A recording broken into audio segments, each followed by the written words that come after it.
વાંકાનેરનું સુપ્રસિદ્ધ પૌરાણિક અને ધાર્મિક મહત્વ ધરાવતા નાગા બાવાના મેળાને થોડા જ દિવસ બાકી રહ્યા છે। તેમ છતાં આ મેળાની કોઈ તૈયારીઓ કરવામાં આવતી ન હોવાનું મહંતો જણાવી રહ્યા છે। આ મેળો છેલ્લા 300 વર્ષથી યોજાતો મેળો છે। આ મેળાના આયોજન કરવા અંગે રજૂઆત કરવામાં આવી છતાં હોવા કોઈ જવાબ ન મળ્યો હોવાના મહંતે આક્ષેપો કર્યા છે। તેમજ જો ધાર્મિક મેળો નહીં યોજાય અને પરંપરા તૂટશે તો નાગા બાવા મંદિરના લઘુ મહંત દ્વારા ઉપવાસ આંદોલનની ચીમકી ઉચ્ચારવામાં આવી હતી। હું વાંકાનેરથી શ્રી રાજગુરુ નાગા બાવાની જગ્યાના લઘુ મહંત શ્રી ભીખુગીરી ગોસ્વામી।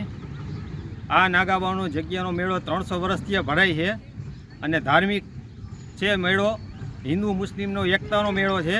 પણ આ વખતે પ્રશંસકો દ્વારા ખબર નહીં કે શું કરી રહ્યા કાંઈ સમજ નથી પડતી અને જો આ મેળો બંધ રહેશે તો અમારી તો ઉપવાસ ઉપર ઉતરવાની પણ તૈયારી છે। અને આ મેળો ધાર્મિક અને હિન્દુ મુસ્લિમ એકતાનો મેળો છે અને 300 વર્ષથી ભરાય છે, જેની કોઈ અત્યારે પ્રશંસક કોઈ જાતની કાંઈ જવાબદારી લઈ રહ્યા નથી કે કોઈ જવાબ આપી રહ્યા નથી। હું ઉપવાસ અમારા મંદિર ઉપર જ ઉતારવાની તૈયારી રાખું। જો મેળો રોકવામાં આવશે તો કોઈ પણ જાતની કાર્યવાહી આગળ નહીં કરે કે મેળો ભરાવવાની નહીં તૈયારી બતાવે તો હું ઉપવાસ ઉપર ઉતરીશ, એની જવાબદારી પ્રશંસકોની રહેશે।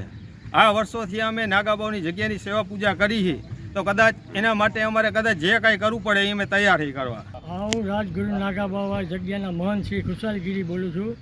આજ સુધીમાં હજી સુધી અત્યાર સુધી મેળાને ખાલી 3 દિવસની વાત છે। પ્રશંસા તરફથી મને કોઈ જવાબ મળ્યો નથી કે તમારી જગ્યામાં મેળો ભરાશે કે નહીં ભરાય।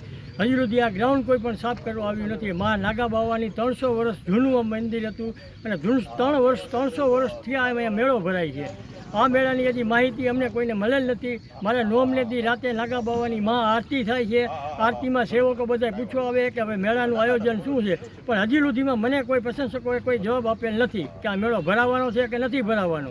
વાંકાનેર નાગા બાવા સાહેબનો મેળો આશરે 300 વર્ષ જૂનો મેળો છે। આ 300 વર્ષથી અહીં મેળો ભરાય છે અને આ વખતે આને રાજકીય રૂપ દેવામાં આવ્યું છે અને આ મેળો રદ કરવા માટેની કહેવાય ને પ્રક્રિયા ચાલુ છે। ખરેખર જો આ મેળો નહીં ભરાય તો 300 વર્ષની પરંપરા તૂટશે અને લોકોમાં ખૂબ કહેવાય ને રોષની લાગણી છે, તો આ મેળો તો 100% થવો જ જોઈએ।